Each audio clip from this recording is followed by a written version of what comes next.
নমস্কার বন্ধুরা, welcome to ইউনিকন। তো রয়্যাল চ্যালেঞ্জার্স ব্যাঙ্গালুরুর ওমেন্স দল আবারও একবার ডাব্লিউপিএল চ্যাম্পিয়ন হলো।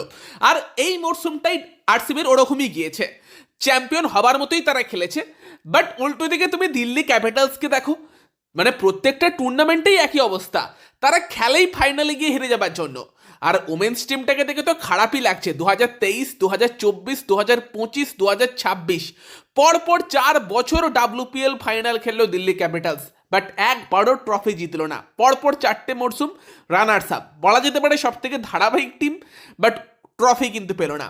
এবং আজকের ম্যাচেও কিন্তু দিল্লি ফার্স্টে ব্যাট করতে গিয়ে 203 রান করে, যেই রানটা নিয়ে দিল্লির ম্যাচ জেতা উচিত ছিল। দিল্লি জিততে পারলো না। দিল্লির হয়ে লড়া উলভাটে 44, জেমিমা রড্রিগেজের 57, বা পরের দিকে হেনরির 15 বলে 35 দিল্লির জন্য কিন্তু একটা ভালো প্ল্যাটফর্ম করে দিয়েছিল। দিল্লি 203 রান করেছিল।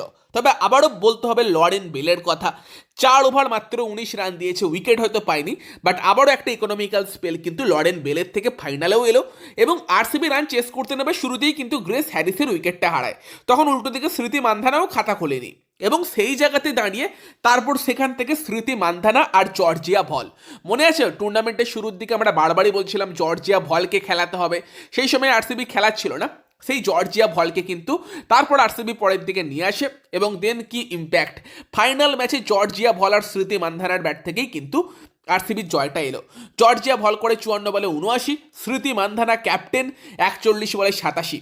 দুজনের মধ্যে কিন্তু পার্টনারশিপ হয় 165 রানের।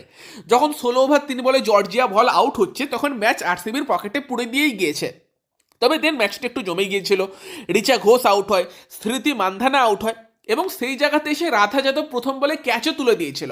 সেই ক্যাচটা নিয়ে নিলে ওখানে হয়তো দিল্লি ম্যাচটা জিততেও পারতো, বাট ওই ক্যাচটা মিস হয়, সেখানে 2 রান আসে।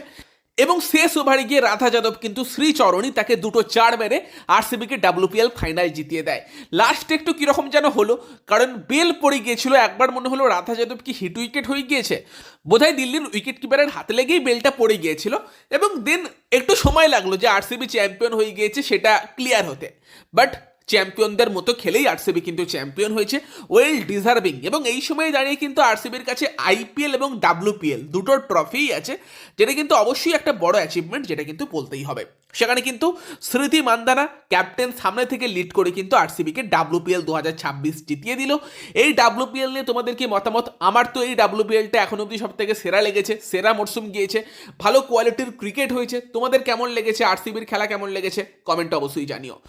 দেন যদি কিছু আমরা Kolkata night Riders related updates নিয়ে কথা বলি, Indian cricket team related updates নিয়ে কথা বলি, সেখানে কিন্তু আজকে একটা ওয়ার্ম আপ ম্যাচ ছিল নিউজিল্যান্ড এবং ইউএসএর মধ্যে, যেই ম্যাচের দিকে নজর ছিল, যেখানে কিন্তু অবশ্যই ইউএসএ তোমার ভারতের প্রথম ম্যাচের প্রতিপক্ষ, এবং ইউএসএ ভালো ক্রিকেট খেললো। নিউজিল্যান্ড ফার্স্টে ব্যাট করে 208 রান করেছিল, ইউএসএও কিন্তু 201 করে দিয়েছিল, 7 রানেই মাত্র ম্যাচটা হেরেছে।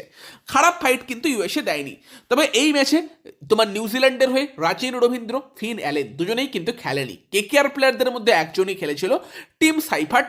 টিম সাইফার্টের ব্যাট থেকে কিন্তু এলো 31 বলে 66 রান, এবং সাইফার্ট কিন্তু আউট হয়নি, তাকে রিটায়ার্ড আউট করেছে বাকিদের সুযোগ দেবে বলে, ওয়ার্ম আপ ম্যাচ যেহেতু।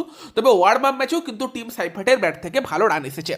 এটা কেকেআরের জন্য ভালো সংকেত যে ব্যাকআপ উইকেট কিপার ব্যাটসম্যানও কিন্তু মোটামুটি ভালোই ফর্মে আছে, ভালোই ব্যাটিং করছে নিউজিল্যান্ডের হয়ে, যেখানে কিন্তু টিম সাইফার্টের আজকের ইনিংসে ছিল 10টা 4, 2টো 6। তবে গ্লেন ফিলিপসও কিন্তু আবারও দুরন্ত ব্যাটিং করে, 18 বলে 40 করে, তাকে বাঁহাতে ব্যাট করতেও দেখা যায়। গ্লেন ফিলিপসও কিছু আলাদা লেভেলেরই ক্রিকেটার। তবে আজকে কিন্তু নিউজিল্যান্ডের হয়ে রাচিন রবীন্দ্র এবং ফিন অ্যালেন খেলেনি। রাচিনের ইলনেস, বোধহয় শরীর খারাপ, জ্বর কিছু হয়েছে সেই কারণে। আর ফিন অ্যালেন কিন্তু তার শোল্ডার ইঞ্জুরির জন্য এই ম্যাচটা খেলেনি। এই জায়গাতে এসে কিন্তু বেশ কিছু কেকেআর প্লেয়ারদের ইঞ্জুরির খবর সামনে আসছে। ফিন অ্যালেনের কথা বললে, ফিন অ্যালেনের কি সিরিয়াস ইঞ্জুরি? দেখো, আমার যেটা মনে হচ্ছে যে ইন্ডিয়ার সঙ্গে যে 5th টি20 ম্যাচটা ফিন অ্যালেন খেললো, হার্দিক পান্ডিয়ার সম্ভবত একটা শট ছিল, এখনো মনে আছে। ফিন অ্যালেন কিন্তু ডাইভ মেরে দুরন্ত ফিল্ডিং করে একটা পরিষ্কার 4 আটকে দেয়, দারুণ ফিল্ডিং করে। এবং ফিল্ডিংটা করে উঠেই দেখি কাঁধটায় কিন্তু হাত দিয়ে একটু মানে আনকমফোর্টেবল। তখন আমি ভাবছিলাম যে বড় কোনো ইঞ্জুরি হয়ে গেল নাকি। তারপর দিন আবারও একটা বল থ্রো করে, তারপরেও কাঁধে হাত দিচ্ছিল। তো সেখানে যে ডাইভ মেরে ফিল্ডিং করে, তখনই কিন্তু তার কাঁধে চোটটা লেগেছিল। আই থিঙ্ক সেই চোটটার জন্যই কিন্তু ফিন অ্যালেন আজকের ম্যাচে খেলেনি। তবে তারপর তাকে আমরা ব্যাটিং করতে দেখি, দুরন্ত ব্যাটিং করে ইন্ডিয়ার এগেনস্টে দারুণ খেলছিল, সেটা তো আমরা দেখেইছি। সেটা সেই ইঞ্জুরি নিয়েই ব্যাটিং করেছে। দেখো, এবার যখন ব্যাটিং করেছে, আমার মনে হয় যে ফিন অ্যালেনের ইঞ্জুরিটা হয়তো অতটাও সিরিয়াস না। তবে যেহেতু তোমার ওয়ার্ম আপ ম্যাচ, সেখানে তাকে নিয়ে রিস্ক নেবার তো কোনো কারণ নেই, সেই কারণেই হয়তো নিউজিল্যান্ড টিম কোনো রিস্কটা নেয়নি।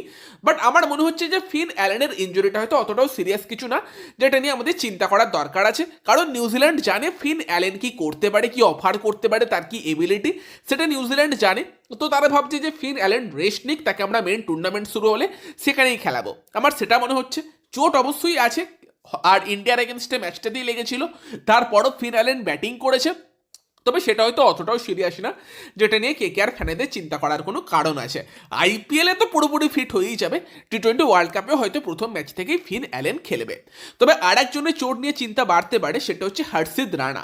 তো ভারতের যে কালকের ওয়ার্ম আপ ম্যাচ ছিল সাউথ আফ্রিকার এগেনস্টে, সেখানে কিন্তু হর্ষিত রানা মাত্র একটা ওভারই বল করেছিল, একটু এক্সপেন্সিভ গিয়েছিল। আর বল করেনি কেন? কারণ হর্ষিত রানা কিন্তু ওই একটা ওভার বল করার পর তার কিছুটা হাঁটুতে সমস্যা হয়, যেই কারণে সে কিন্তু হাঁটু ধরে আর কি বেরিয়ে যায়। এবং সেখানেই কিন্তু একটা প্রশ্ন উঠছে, তাহলে কি হর্ষিত রানার মানে কোনো বড় ইঞ্জুরি লাগলো? দেখো, হয়তো কোনো অসুবিধে হয়েছে, সেই কারণেই হর্ষিত খেলেনি। তবে ওয়ার্ম আপ ম্যাচ বলে হয়তো রিস্ক নেয়নি, সেটাও হতে পারে যে খুব একটা মেজর কিছু ইঞ্জুরি না। বাট যদি এমনটা হয় যে হর্ষিতের ইঞ্জুরি সিরিয়াস, সে খেলতে পারছে না, সেখানে একটু কিন্তু অসুবিধা হতে পারে। কারণ হর্ষিত রানাকে টিমের সঙ্গে সেট করার চেষ্টা চলছিল, আর হর্ষিত এমন একটা প্লেয়ার যে কিছুটা ব্যাট করতে পারে, বোলিংয়ের পাশাপাশি সেই এবিলিটিও নিয়ে আসে। এমন নয় যে আমাদের ভারতে দুরন্ত ফাস্ট বোলার আছে যারা টি-20-র মারাত্মক বোলার, হর্ষদীপ সিং বা জসপ্রীত বুমরার মতো। সেই দুজন তো স্কোয়াডে আছে এবং তারাই ফার্স্ট চয়েস বোলার, যেখানে হর্ষিত চান্স পাবে না বেশিরভাগ গুরুত্বপূর্ণ ম্যাচে। কোনো ম্যাচে তাদেরকে রেস্ট দিতে হলে তখনই হর্ষিত খেলবে। বাট যদি হর্ষিত খেলতে না পারে, সেখানে কি আমাদের কাছে সেই লেভেলের রিপ্লেসমেন্ট আছে? সেরকম কিন্তু বেশি কেউ নেই। নাম মাথায় কাদের আসবে? দুজন গুজরাট টাইটান্সের প্লেয়ার, প্রসিদ্ধ কৃষ্ণ, যে গত বছর আইপিএল এর সব থেকে হাইয়েস্ট উইকেট টেকার ছিল, আর একজন মোহাম্মদ সিরাজ। দেখো, আমি একটা সত্যি কথা বলছি, আমার প্রসিদ্ধ কৃষ্ণর ওপর ভরসা হয় না। আমি তাকে অনেক দিন দেখেছি, তো কেকেআরেও খেলেছে, একদমই ভরসা হয় না যে গুরুত্বপূর্ণ সময় মারফাড় খেয়ে কিন্তু ম্যাচ হারিয়ে দিতে পারে। ট্যালেন্ট আছে, সেই নিয়ে সন্দেহ নেই। প্রসিদ্ধ কৃষ্ণকে তুমি অনেকটা মিডল ওভারেই ইউজ করার মতো বোলার, নতুন বলেও খুব একটা যে দারুণ বোলার বা ডেথেও দারুণ বল করে সেরকমটা না। তো সেখানে যদি ইনকেস হর্ষিত রানা, আমি আশা করছি ফিট থাকবে, খেলবে। যদি খেলতে না পারে, আমার চয়েস মোহাম্মদ সিরাজই হবে। হ্যাঁ, সিরাজেরও ডেথ বোলিং কোশ্চেনেবল, প্রশ্ন আছে। বাট সিরাজ তোমাকে নতুন বলে দুটো কোয়ালিটি ওভার দিতে পারে। ইভেন ছন্দে থাকলে তোমাকে পাওয়ার প্লেতে 3 ওভারও করে দিতে পারে, বা মিডিল ওভারে একটা ভালো ওভার দিতে পারে। ডেথের জন্য সিরাজের ওভার না বাঁচিয়ে রেখে হার্দিককে দিয়ে ডেথে একটা করিয়ে, যদি কখনো বুমরা না খেলে, হর্ষদীপ ইজিলি ডেথে 2 ওভার দিতে পারে। বুমরা খেললে তো বুমরা আছেই ডেথের জন্য। তো I think Siraj best choice হবে। বাকি তোমাদের মতামত জানিও, হর্ষিত অ্যাভেলেবেল না থাকলে তোমাদের কি মনে হয় বেস্ট চয়েস কে হতে পারে?